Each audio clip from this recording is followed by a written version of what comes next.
வணக்கம் நண்பர்களே.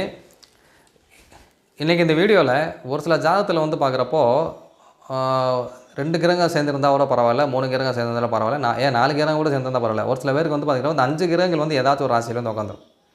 இப்படி 5 கிரகங்கள் இல்லை நான் 3க்கு மேற்பட்ட கிரகங்கள் வந்து ஒரு ராசியில் உட்காந்துருக்கிறப்ப அந்த இடத்துல வந்து கிரக யுத்தம்னு சொல்லக்கூடிய அந்த கிரகங்கள் வந்து ஒன்றுக்கு ஒன்று சண்டை போட்டுகிட்டு இருக்கிறனால ஒரு சில விஷயங்கள் வந்து கொஞ்சம் லேட்டாக நடக்கும்.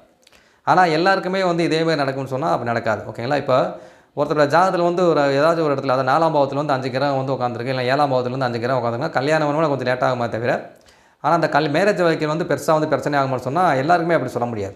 ஸோ இதுக்கு வந்து ஒரு சில விதிவிலக்குகள் வந்து இருக்குது. அப்படி என்னன்னு சொல்லி பார்க்குறப்போ, அந்த 5 கிரகங்கள் வந்து சேர்ந்து ஒரு வீட்டில் உட்காந்துருந்ததுன்னா அந்த அந்த அந்த கிரகத்திற்கு வந்து வீடு கொடுத்த, ஓகேங்களா, அந்த வீடு கொடுத்த அந்த வீட்டு அதிபதி நல்லா வலிமையாக இருந்தாலும் சரி. ஓகேங்களா?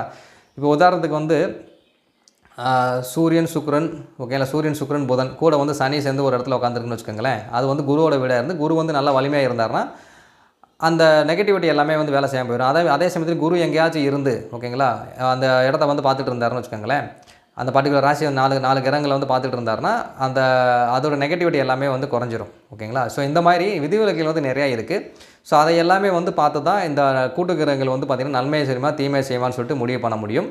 ஸோ அதனால் கூட்டு கிரகங்கள் வந்து நம்மளோட ஜாதகத்தில் இருக்குது, இதனால் வந்து ஏகப்பட்ட பிரச்சனைகள் வரும்னு சொல்லிட்டு நினச்சிங்கன்னா அது வந்து தவறான ஒரு விஷயம். எல்லாருக்குமே வந்து நெகட்டிவாக வேலை செய்யாது, அதேமாதிரி வந்து எல்லாருக்குமே வந்து பாசிட்டிவாக வந்து வேலை செய்யாது. நன்றி, வணக்கம்.